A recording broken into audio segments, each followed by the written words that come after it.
Les chapeaux de paille avaient fini par prendre chacun une route différente, une fois le rêve de chacun atteint.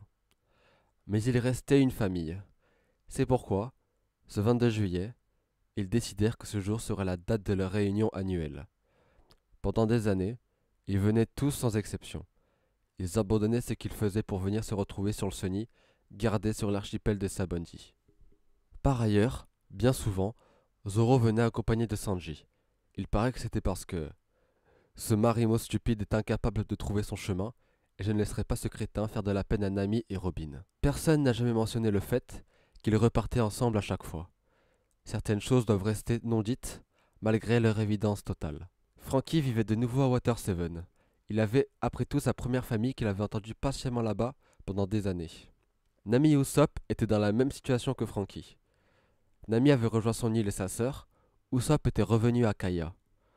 Personne ne fut surpris quand ils déclarèrent leur relation. C'était une certitude pour tout le monde, car depuis le début, ils finiraient ensemble. Sanji ouvrit son propre restaurant bateau. Quand les marines le trouvaient, il les chassait toujours facilement. Surtout que d'après les rumeurs, un certain épéiste n'était jamais bien loin. Robin n'avait personne à part le chapeau de paille.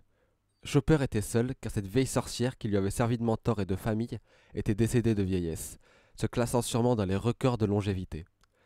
Robin et Chopper étaient donc restés ensemble et voyageaient sur un bateau construit par Frankie. Robin continuait d'apprendre encore et encore, et n'a jamais fini d'apprendre. Et Chopper soignait tout ce qu'il pouvait. Brooke coulait des jours heureux avec la boune après toutes ces années d'attente. Zoro voguait à droite à gauche, il passait son temps à voir ses nakamas un à un. Il les protégeait encore, car pour lui, c'était une promesse. Il avait visité de nouveau son île, mais il n'y est jamais resté. Il n'y avait plus rien, à part deux tombes froides d'une fille et de son père. Lorsque les chapeaux de paille lui demandaient s'il allait souvent à sa maison, il répondait toujours oui. Il ne mentait pas. La maison est là où le cœur est. Il en avait plusieurs à travers ce monde. Elles se réunissaient même un jour par an, pour n'en former plus qu'une de nouveau, comme avant, au bon vieux temps. Luffy avait continué à voguer. Il n'était pas quelqu'un à rester quelque part pour toujours.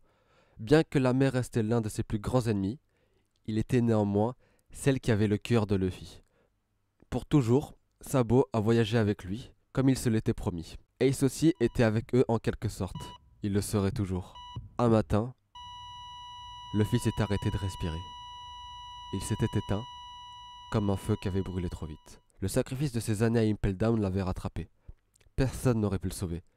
Il n'était pas malade, il n'était pas mort de blessure. Il est mort de vieillesse alors qu'il était encore jeune.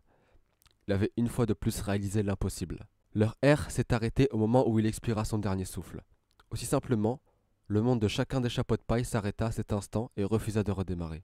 Il fut brûlé sur une petite barque sur l'eau et ses cendres s'envolèrent libres comme il l'avait été. Une tombe lui fut érigée sur le Sony, même démarrant le début d'une longue série. Le bateau, à force d'être resté immobile à côté de la terre, avait commencé à être enraciné par les arbres, et faisait maintenant partie intégrante de cette île. Les années passèrent doucement mais sûrement.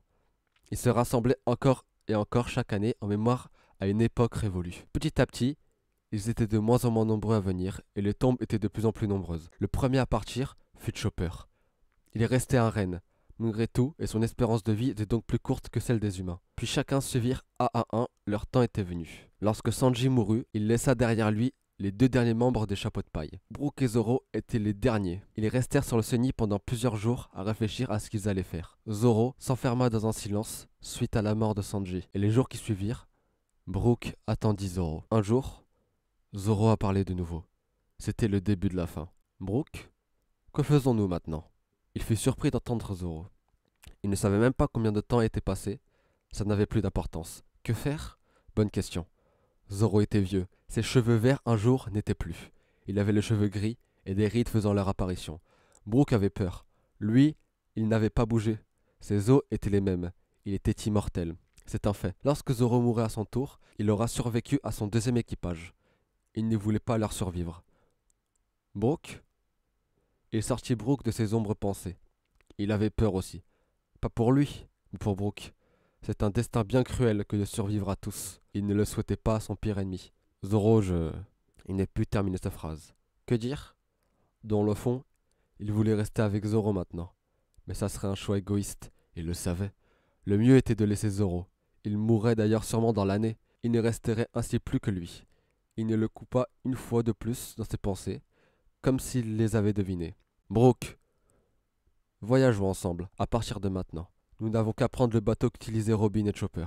Son cœur se réchauffa à cette idée, bien qu'il n'en ait plus. Pour une fois dans ses deux vies, il voulait pouvoir être égoïste avec quelqu'un. Dans le fond, tout le monde a besoin de quelqu'un avec qui être égoïste. Ne réfléchissant plus, il accepta malgré le fait qu'il condamnait Zoro à repousser ses limites une fois de plus pour le suivre le plus longtemps possible. Et ainsi, ils partirent ensemble.